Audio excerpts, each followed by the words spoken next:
换起来，如果它还有声音的话，那有可能就是水流声。水流声。对。哦。因为你们有加压马达。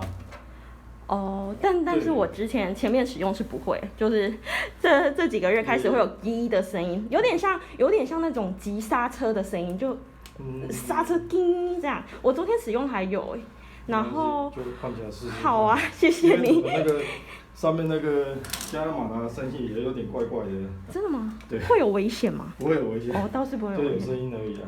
是太老旧吗？有点，那一颗应该有点时间了。哦，是。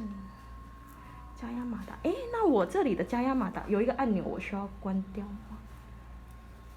应该是不用啊。应该是不用 ，OK。谢水法。那会不会跟就是里面卡什么脏脏的有关系？会吗？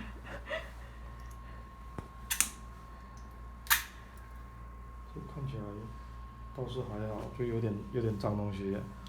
对啊。好的。就是这一颗整个换掉了。对，这个整个帮你把它换掉，因为那时候听到的声音好像是这一颗发出来的。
这一颗就是新的泄水阀。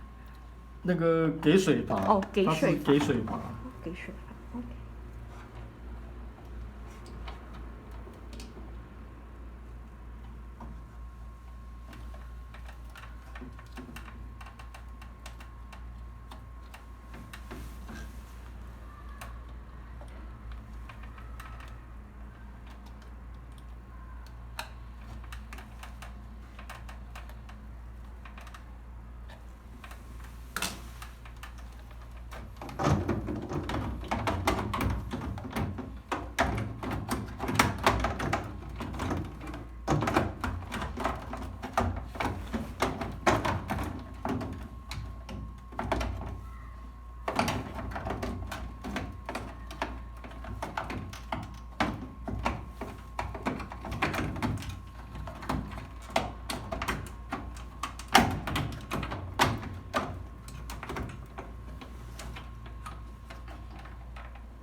再请帮我装牢固，谢谢。您放心，感谢你。都有螺丝孔在，所以不会那个不会跑掉。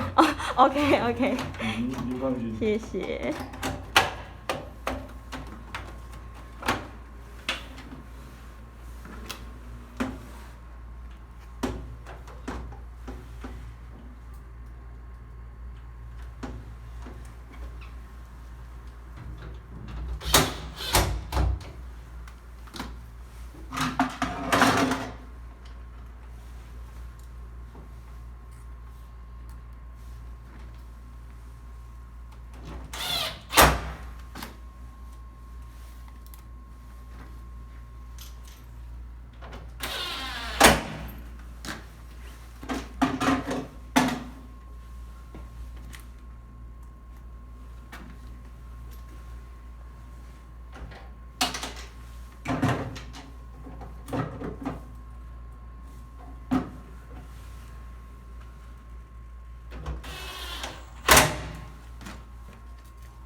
原来洗衣机的盖子跟身体是分开的，我一直以为都是后面粘在一起。